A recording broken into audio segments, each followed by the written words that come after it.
Good morning and welcome to the basketball show. I almost pulled out the It's a Most Wonderful Time of the Year Christmas song today, but decided to go with Carolyn Cordoba. Hi, I'm Paul Sir. I'm your host today, joined by our producer, Ryan Reed. Ryan, good morning. I feel like a Christmas reference would work with the weather right now. I also feel like we kind of jinxed over the last couple of weeks. We were talking about how nice it is, and all of a sudden, boom, snow everywhere. Back to where we live. And we are joined by a special guest this morning, a name you're very familiar with. Declan Kruger's joining us today, talking hoops. Declan, it was an easy decision when I was thinking about what could we do to bring in a local aficionado about the sport of basketball, and I thought of you right away. So I'm really glad you're here today. I appreciate it. Thank you so much for having me, first of all. I'm so happy that's my moniker around here. I've been trying to put it out there for years. I'm glad it's finally being recognized by the likes of this show, by you.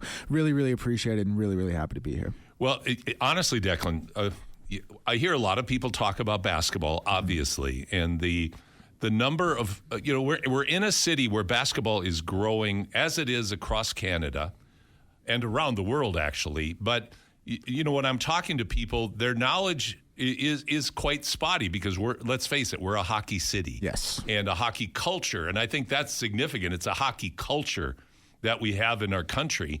But basketball, when I've heard you talk about basketball, I go, no, this guy knows it. This young man obviously has a passion for the sport, and I know you're a sports guy in general, but obviously basketball has a special place in your life. 100%. Oh my goodness, I can't remember the last time I wasn't a basketball fan. Like those are as far back as my memories go. I remember getting my first LeBron James jersey as a kid. I remember wanting to get cornrows. I remember going to the barber and asking for cornrows because I was such a fan of Allen Iverson. Same thing. I wanted the Ben Wallace afro. Like because hockey was always obviously the first and the foremost sport in this city, and you were always kind of ingrained in the culture.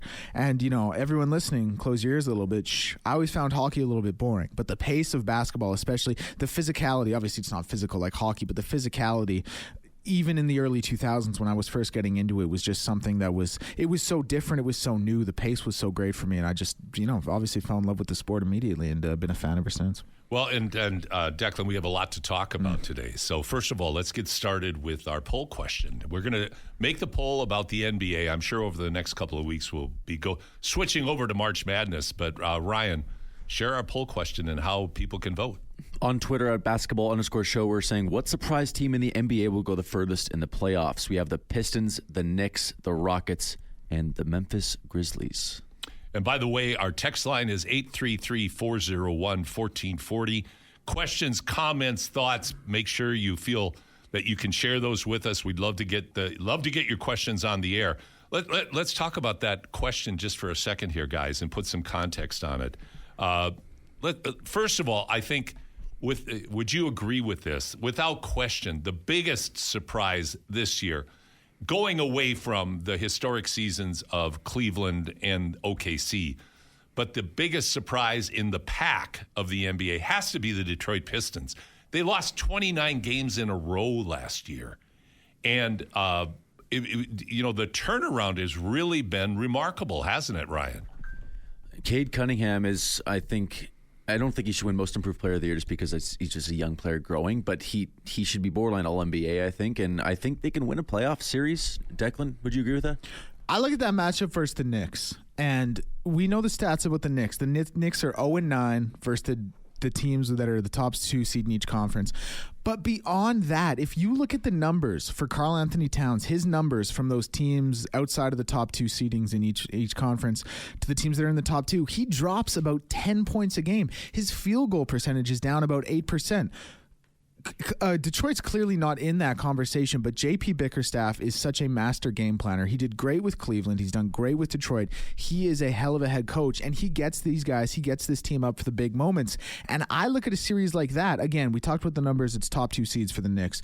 But in that big moment, in those big moments, in a 7-game series, I like what JP Bickerstaff is able to do. Tom Thibodeau is going to run his guys into the ground. I think we're going to see a player like Karl Anthony Towns, who I like and who at this point in the season has been an MVP conversations, wilt a little bit, and because of that, I really do like the Pistons in a 7-game series against the Knicks. Interesting. I don't disagree. Like, number one, Karl Anthony Towns, for me, has always been a subpar player compared to his ability. For me, his years in Minnesota, of course, I'm a Minnesota Timberwolves fan and follow them very, very closely, but I've never felt Karl Anthony Towns has the mindset to show up in the biggest moments. And I think what you just shared, Declan, kind of bears that out from the standpoint of having his numbers drop so substantially against the better teams. That's number one. Detroit, and I have I recorded a conversation yesterday with Ben Golliver, who's going to be at the top of the hour for 2 segments. And Ben is just, we go deep, deep into the NBA. His commentary on what they did in Detroit and the way they shifted their culture, really and truly, if you look at Detroit and OKC, there is a blueprint and a model for every franchise about how you can turn a flailing program, not that OKC was flailing, Detroit certainly was, but how you can turn that corner with some key adjustments and big adjustments. Bickerstaff, I have a personal story about Bickerstaff. He played at the University of Minnesota. His dad, of course, was an NBA coach for a long time. But J.B. Bickerstaff, he was with the Timberwolves for a long time. He actually worked Steve Kerr out for the Timberwolves, and he has evolved into a great, great coach. And it just seems like he's the right fit for this turnaround in Detroit. What about Memphis, guys? Like, what are your feelings about Memphis and Houston? Ryan, I'll go to you first. Do either of those jump out at you? Because let's face it, Ja Morant has not been the Ja Morant of old this year, but they've still had a pretty darn good season. They've just had players all around contribute. Looking at their roster right now, Judd is not leading the team points per game as he normally does. It's Jaren Jackson who leads the squad with 22.6 points per game, but they have 5 players averaging 10 or more points per game. They have 11 players averaging 8 points or more, and then all the guys down the rest of the bench are still 7, 7, 7, 4, 4. They have so many contributors, and they can rely on different people every night to go off, right? And I think come playoff time, that'll be important.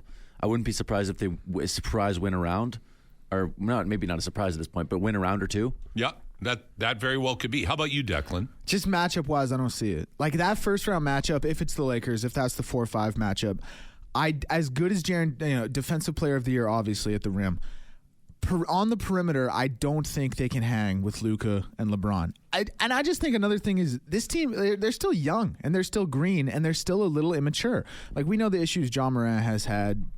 He's a heck of a player, but it's a warning sign. And it's similar to Houston. Like, in the playoffs, the ball is in the superstars' hands predominantly anyway, but in the playoffs, it's really in the superstars' hands.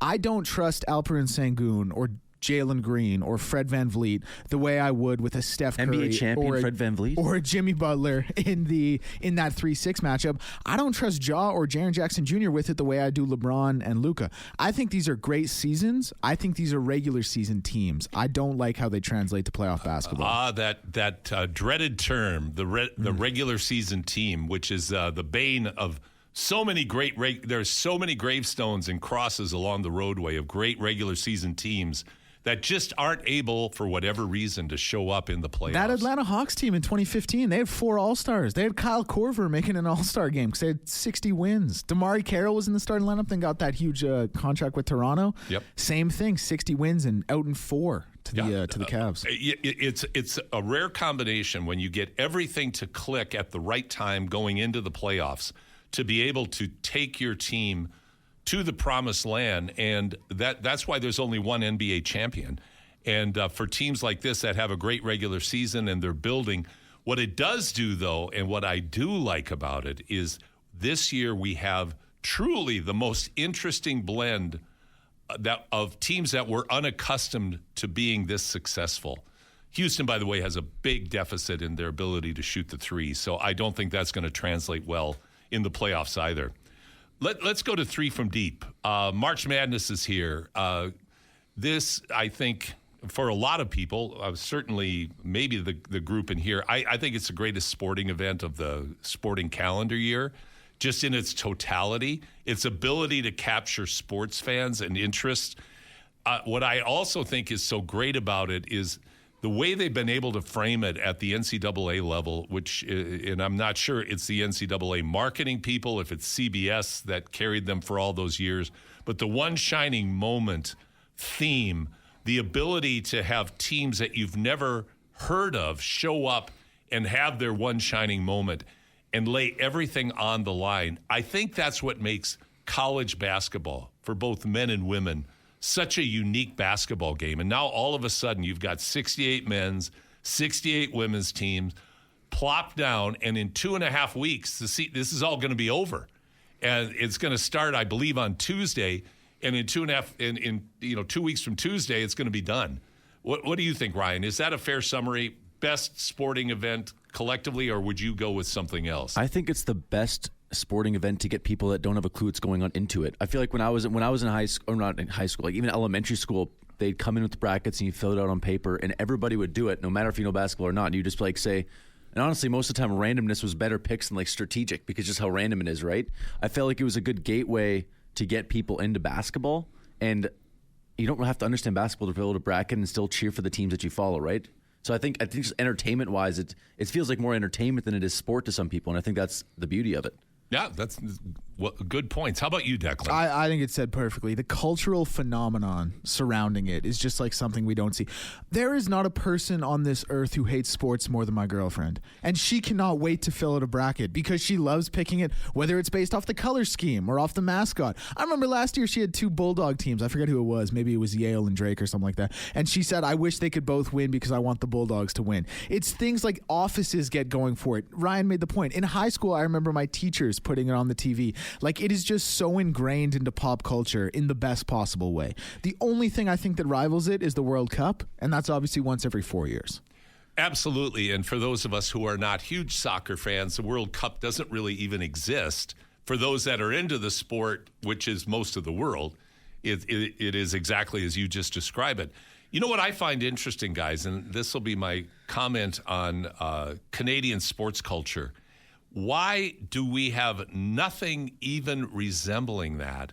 Like, we, in our second segment today, we're calling it the Canadian Mini March Madness segment, because we're going to talk. We're going to discuss, as most people don't in the sports world, what's going on in the college and university levels right now, because this weekend is championship weekend. This is Canada's March Madness.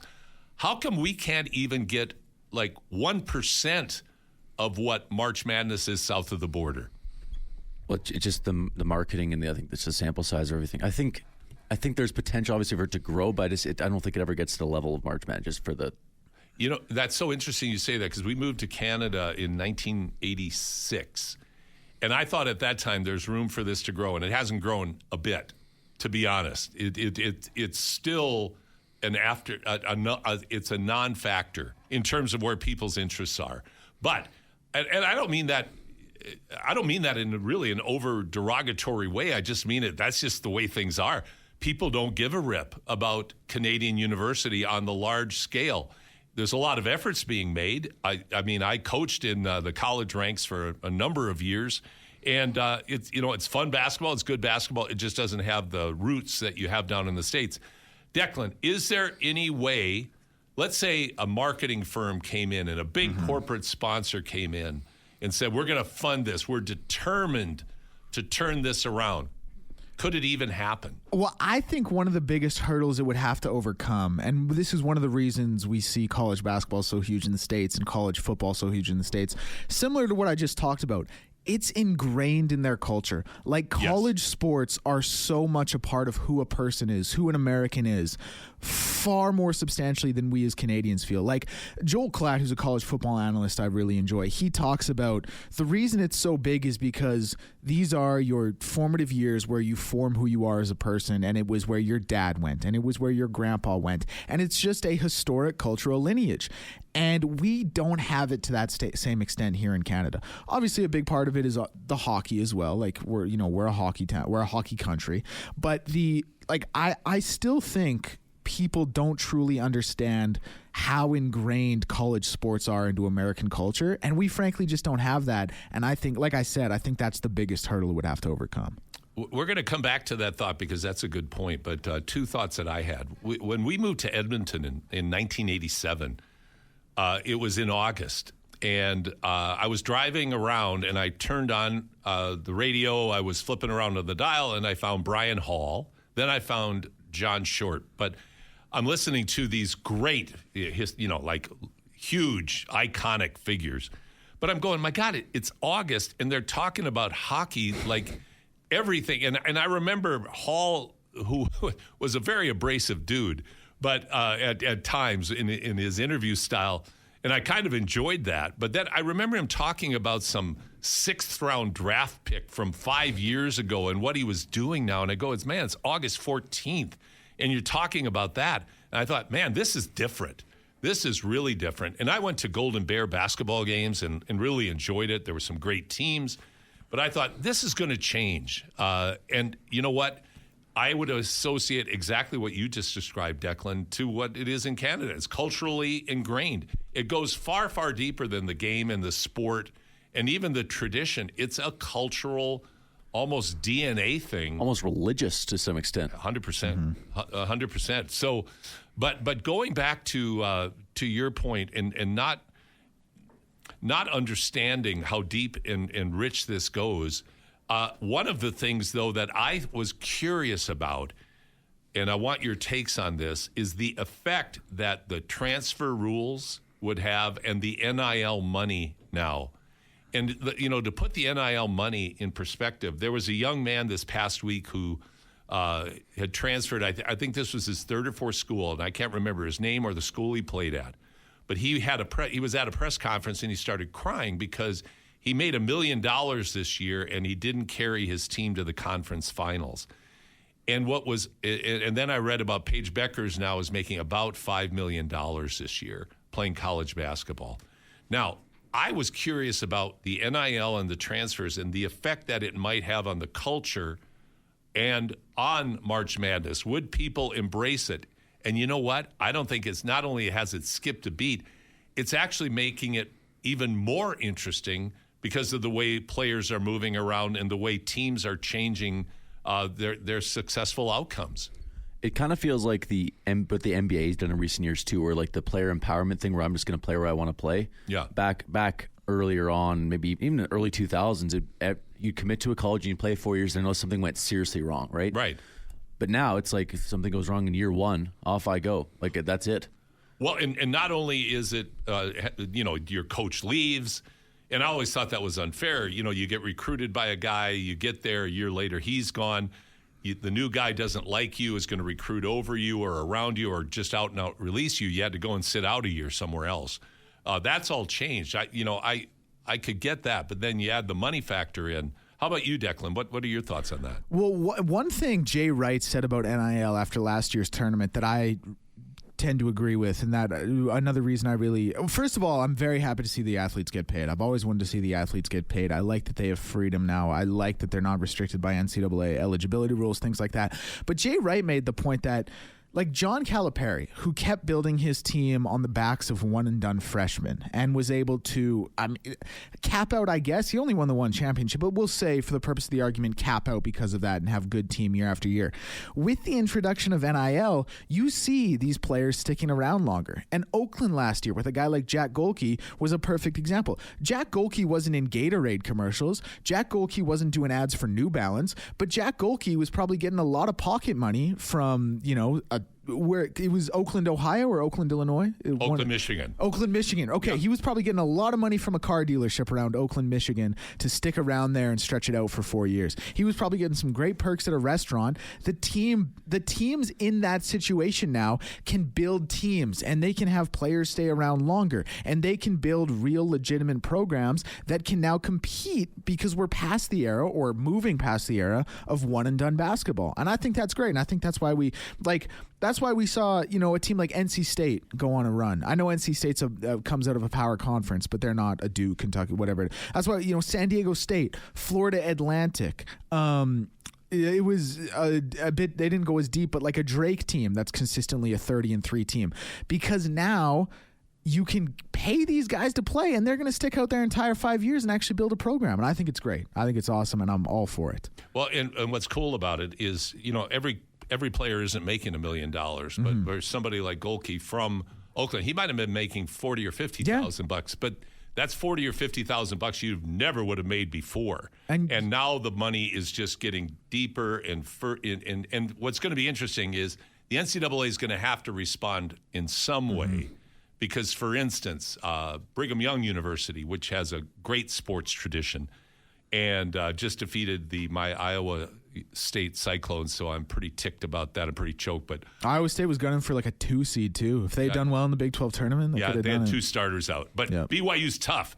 Next year, as of right now, and this could change, they signed the number 1 recruit because one of their supporters, a billionaire businessman in the area, decided to come up with the $7 million they needed to sign the number 1 recruit.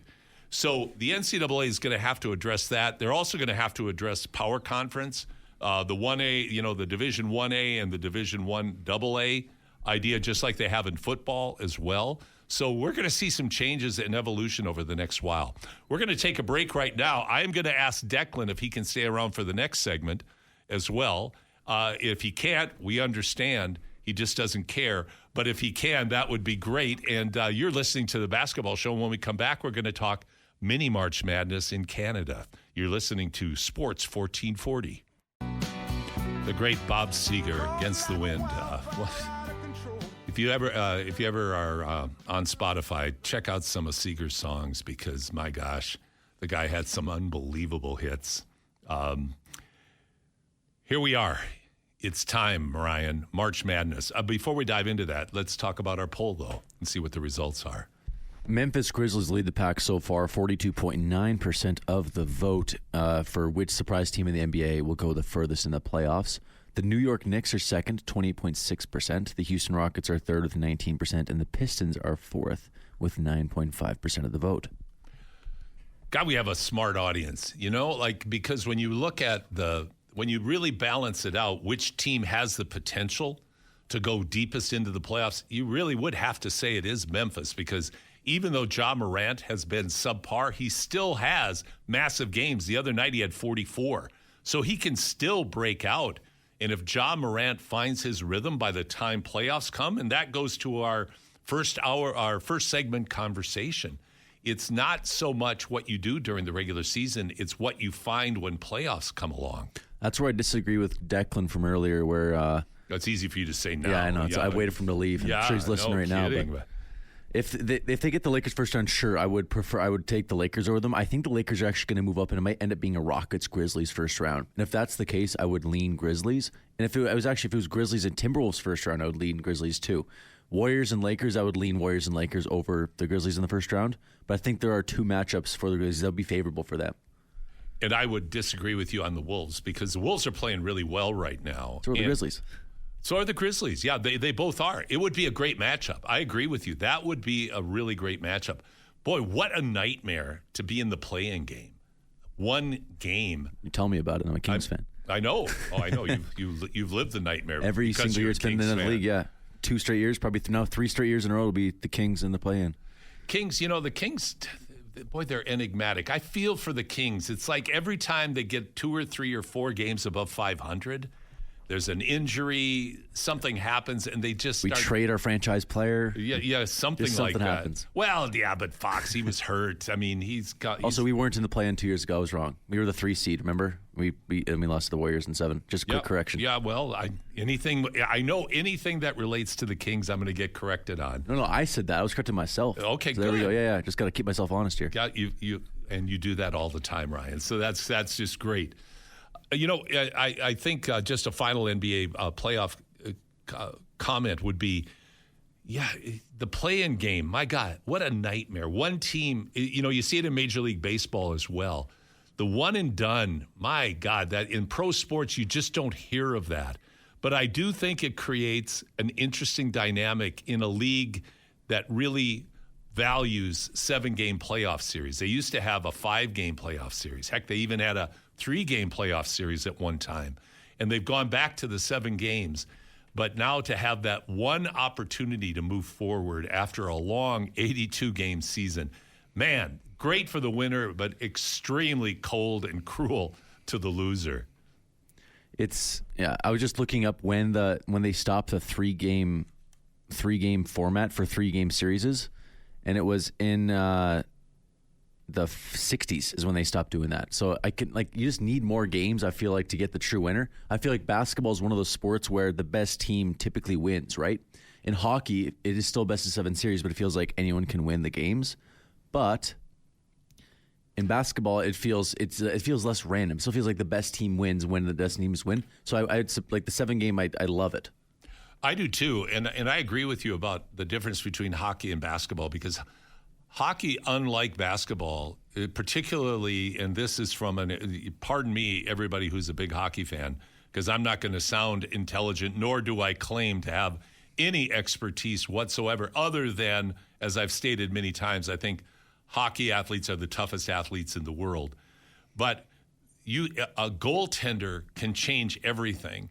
And in basketball, that just doesn't happen. There's not an equivalent position in basketball, right? There isn't. I mean, the stereotype for you can have people that goaltend, but that's not really good in basketball. No, and especially in the NBA now with a defensive 3-second, you take seconds as being such a major part of it. If you parked a shot blocker like Wemby in the middle and you didn't have that, and you were playing a tough 2-3 zone and funneling people into the middle at a 7'4" and shot blocker for France, right? That's a France in FIBA because there's not the defensive rule, right? So it's like stuck Rudy Gobert or Wemby, just planted him in the middle there, 100%. And it seemed to work. But you can't do that, as you mentioned. Yeah, you can't do that in the NBA anymore. And when Wilt and Bill Russell played, that wasn't a factor. You could you could help side and plant in the middle. But the difference then is you couldn't play zone defense. They didn't allow zones in the NBA in the early stages. So.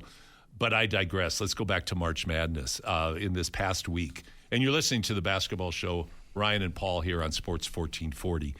There was the ankle twist that was heard around the world this past week. I remember I had to stop by a bank and make a deposit, and so this young man said I had a basketball shirt on, and he said, "Oh, I'm a big basketball fan," and he said, "Wow, it's going to be cool." And he goes, "Gosh, did you hear that Cooper Flagg rolled his ankle?" It was like on everybody's mind of like the gasp of, oh no. And the oh no, I think, is valid, because if any player, as people have said, this is a very deep draft. This is very different than the last few drafts in that there's a lot of talent here that can go and make hopefully immediate contributions to a number of NBA teams, help make them better. But Cooper Flagg, of course, is the pinnacle of that. And he has really single-handedly, I think, defined this NCAA season. Do you buy that he goes back to college if it's Washington or Charlotte who gets the first overall pick? No, I don't, because I agree. The money's just too significant. And the thing I would be surprised if Cooper Flagg was, quote-unquote, that type of athlete who was a cherry picker like that. He seems to genuinely love and appreciate the game. He's very young. He's just turned 18 this year. Heck, he had to get out of high school a year early. I feel like a younger guy, and I have 3 younger siblings that are older than him, which is crazy. Well, yeah, we won't go there. Yes, your stage of life, that's true. But I think, I think with Cooper Flagg, he has been the player that everybody wants to watch. He is the Caitlin Clark of the NCAA this year. So hopefully, number one, I don't think that Coach Shire from Duke is going to be silly enough to play him in the ACAC finals. Let the people that do such a great job now in the athletic therapy world work on Cooper Flagg, get him ready for. I almost called him Cooper Clark. That would be the perfect meld. Imagine if Cooper Flagg married Caitlin Clark. Imagine the players that they could raise. And speaking of talent and being like, the Rutgers thing is kind of confusing to me. They're not going to be making the tournament with the talent that they have. Yeah, they have is crazy. Like, 2 first-round picks. Not even just first-round picks. They have 2 projected top 4 picks in Harper and Bailey, right? Yeah, and they're not going to make the tournament, which feels like an all-time squander of talent. They lost to USC.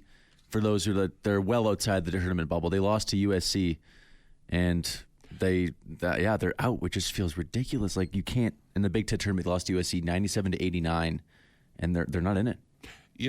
That's what's so interesting about NCAA basketball, and also about the Big Ten. I have seen Big Ten teams over the years. The Big Ten for those who don't know the history of the Big Ten has always had a reputation as this physical, defensive-oriented conference. And I think with the NCAA rules, with the smaller key, with a 30-second shot clock, no restriction on defensive 3 seconds, you can in fact, I'll reflect back on a team. You can stop NBA-level talent in the Big Ten and in the NCAA much easier than you can in the NBA. Like Luka Doncic has said, it's much harder to play. And he used the term much harder to play in the EuroLeague than it is in the NCAA because of the defensive rules. The NBA, in a way, it's smart, and in a way for basketball purists, it's incredibly irritating, is they have made it so much easier for players to score because of their defensive restrictions. I feel like the funny thing with I lost my train of thought. It's okay. Actually, no, wait. It's just a fun fact I found just on this is you can miss just to kind of circle back. You can miss the tournament and still be fine. Ben Simmons with LSU missed the tournament, got picked first overall. Markelle Fultz missed the tournament with Washington, got picked first overall, and Anthony Edwards missed the tournament too, right? Because there wasn't one in 2020. And I think for most basketball fans, they say, "Well, I recognize Anthony Edwards." The best thing about the Big Ten too is there's not even 10 teams. Well, no, it's 20, exactly. 21 teams. The big half the country. The big half the country, and all the way leagues have aligned and grown in size is another interesting development in the NCAA. But I remember a Wisconsin team that actually went to the Final Four. They played an LSU team before Shaq that had 2 great NBA players on it, and I think the score was like 53-49. And they absolutely frustrated these players beyond belief because of the tough Dick Bennett man-to-man defense that they played back then. The NCAA, again, that's what I love about it. It's the great equalizer. Coaching matters at such a high level. Defense matters at such a high level. Heck, Shaq at LSU, his numbers were much less than they were when he went to Orlando because of the way that people could box him in and that you just can't do in the NBA. What do you think about the idea? I'm looking at an NBA mock draft right now just to kind of see the names in the draft and just to refresh myself. The top 14 picks are all freshmen. Isn't that kind of interesting? There's no tenured college player in the draft that's supposed to be in the lottery, which kind of feels crazy to me. Like even a couple of years ago, you had guys like Keegan Murray who played a couple of years in college and established himself. It's all just guys, and the odds are most of these guys are not going to – it's too early to judge, but – it feels like most of these guys aren't even going to make it. Like it's all freshmen in here. Well, you named Ben Simmons and Fultz, and both are big bombs in the NBA. Fultz currently playing okay with the Kings. Just a little shout out for Markelle Fultz. Yeah, he's doing all right. I mean, but not first overall pick levels. You said. Well, and Anthony Bennett from Canada at UNLV, number 1 overall pick. Absolutely no impact in the NBA. That one took me. I remember reading that mock draft when it was happening. He was supposed to go like 8th or 9th. And then on draft, he's like, he's first? Yeah. What happened? Cleveland didn't have the best And the year. NBA punished them by giving 3 more first overall picks. I know. What a shame. Just absolutely took it out on them. But I think to your point, though, that the NBA is, we've talked oftentimes about this, there's a real herd mentality in the NBA. Back in the 90s, a couple of European players started playing well. Everybody started drafting European players. Kobe Bryant comes in the NBA, does really well right out of high school. They start drafting high school players. Everybody's looking for the metrics, the analytics, and I think oftentimes make mistakes by not taking more seasoned upperclassmen. I think the best examples would be if you look at the San Antonio Spurs. David Robinson and Tim Duncan were both 4-year players. Robinson did military service too, right? He was 4+2. 4+2 comes in Hall of Fame, NBA championships. Tim Duncan, the same thing. I just think there's a tremendous short-sightedness on potential and fear of losing somebody who has this great potential.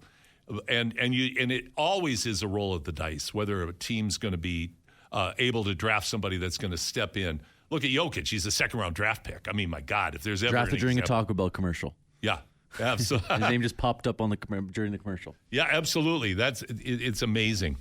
Going back to the NCAA, like it looks like the number 1 seeds as of right now, as of today, and this could shift dramatically based on conference championship finals. Looks like it's going to be Duke, Houston, Auburn, And then the fourth, I think, is a bit up in the air. Florida would be my pick, I think. But SEC's had an unreal season. Yeah, but there's a couple SEC teams too. Like Alabama's great, Tennessee's great. I think they could maybe slide in. Michigan State is another one. St. John's. St. John's, Rick Pitino, what a great story. I don't think they're going to be a 1 seed. I think they're a 2 seed, solid 2 seed. But I'll be cheering for St. John's, I think. St. John's is a cool story, actually. Pitino's had a decorated history. And, I want to go back, though, to the NIL money. One of the things I like about the NIL money is the fact that it's out in the open now that players are getting paid as opposed to dropping off literally bags of cash in garbage cans for athletes. It was the biggest secret. It was a secret. It was the biggest. Everyone knew about it, but it was supposed to be a secret. It was like it was everyone, like no one wanted to admit it, but everyone knew it. Well, and here's the irony. I've mentioned this story before. There's a Hall of Fame coach named Rick Majerus who passed away a number of years ago, but he had a great coaching career, both in the NBA, but primarily was known for his work at the University of Utah. And Rick was a bit of a rebel, and actually one day I'm going to tell Rick Majerus stories because they're absolutely hilarious. He is a real character, but he was penalized by the NCAA for buying pizza for his team after a practice.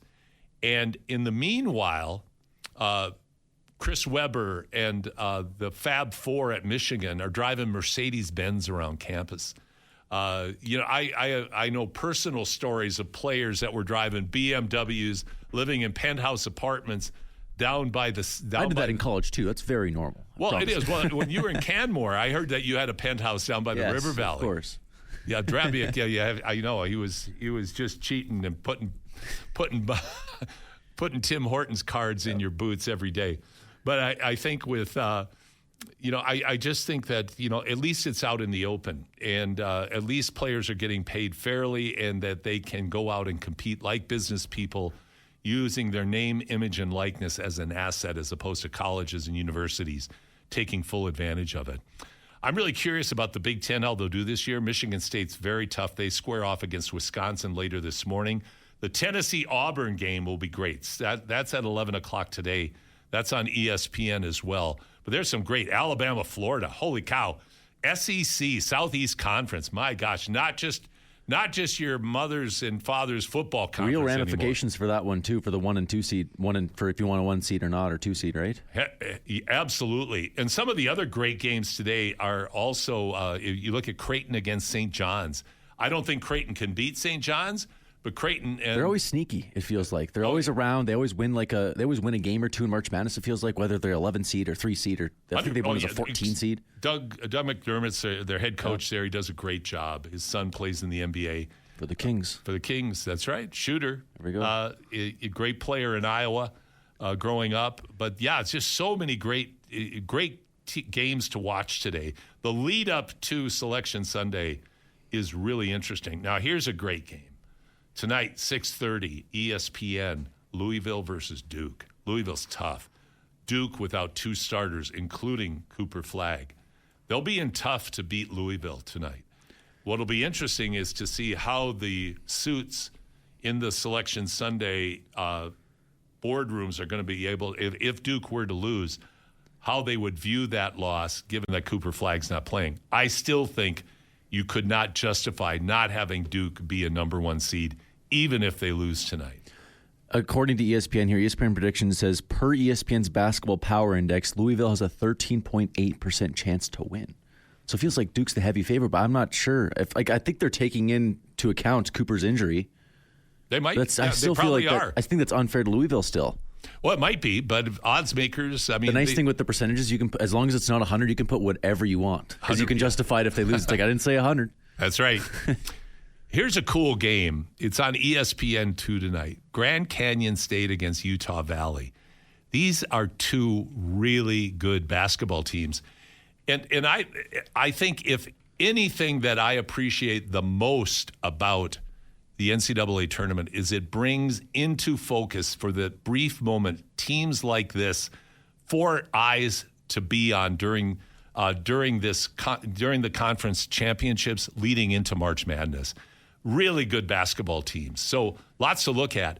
And on the women's side, real quickly, I don't mean to diminish this, but there's only 5 teams, honestly, that have a shot at a national championship. Is it fair to say on the women's side, a lot of the top players from the women's high schools kind of go to the same 5 or 6, maybe 7 or 8 schools? It's much better than it used to be. Okay. I guess so. That's fair. Remember when UConn was doing whatever they were doing? Is like they just like what was the point? Difference was 40 to 50 points all the time. Yeah, that isn't the case anymore. The landscape continues to get stronger and stronger. But when you look at UCLA, USC, UConn, South Carolina, and Texas, they're just better than everybody else. There's a bunch of other good teams, but they're not at that level. I think everybody pretty much feels that's going to be 4 of those 5 teams most likely will be in the Final Four. Whenever I do my bracket for women's basketball, I always consult my younger sister. She's the biggest college women's basketball fan I know. Good for her. The ironic thing is, though, it feels like the more you know, the poorer you do. I'm pretty sure she was dead last in the tournament last year. Absolutely. But again, she knows more than anybody by a large margin, but it doesn't feel like it attributes it all. It was like an 8-year-old won the tournament instead. It was like, here we go. The German octopus has done better than most everybody. My dog was like 3rd. I know. People picking colors and mascots do better than people who consider themselves pundits. We're going to take a break right now. When we come back, we're going to be featuring for the next 2 segments a conversation I had with one of my favorite, if not my favorite, people that I have the privilege of talking to, and that's the Washington Post's NBA writer, Ben Golliver. We do a deep, deep dive into the NBA, and I think you're really going to enjoy Ben's commentary on what's going on in the league. And, of course, we're going to dive into Luka, LeBron, Jimmy Butler, and all things NBA. So go get a fresh cup of coffee and sit back. You're going to hear some of the best comments that you're going to hear on the NBA anywhere. You're listening to The Basketball Show on Sports 1440. Paul Sir along with Ryan Reed. Thanks for spending your Saturday morning with us.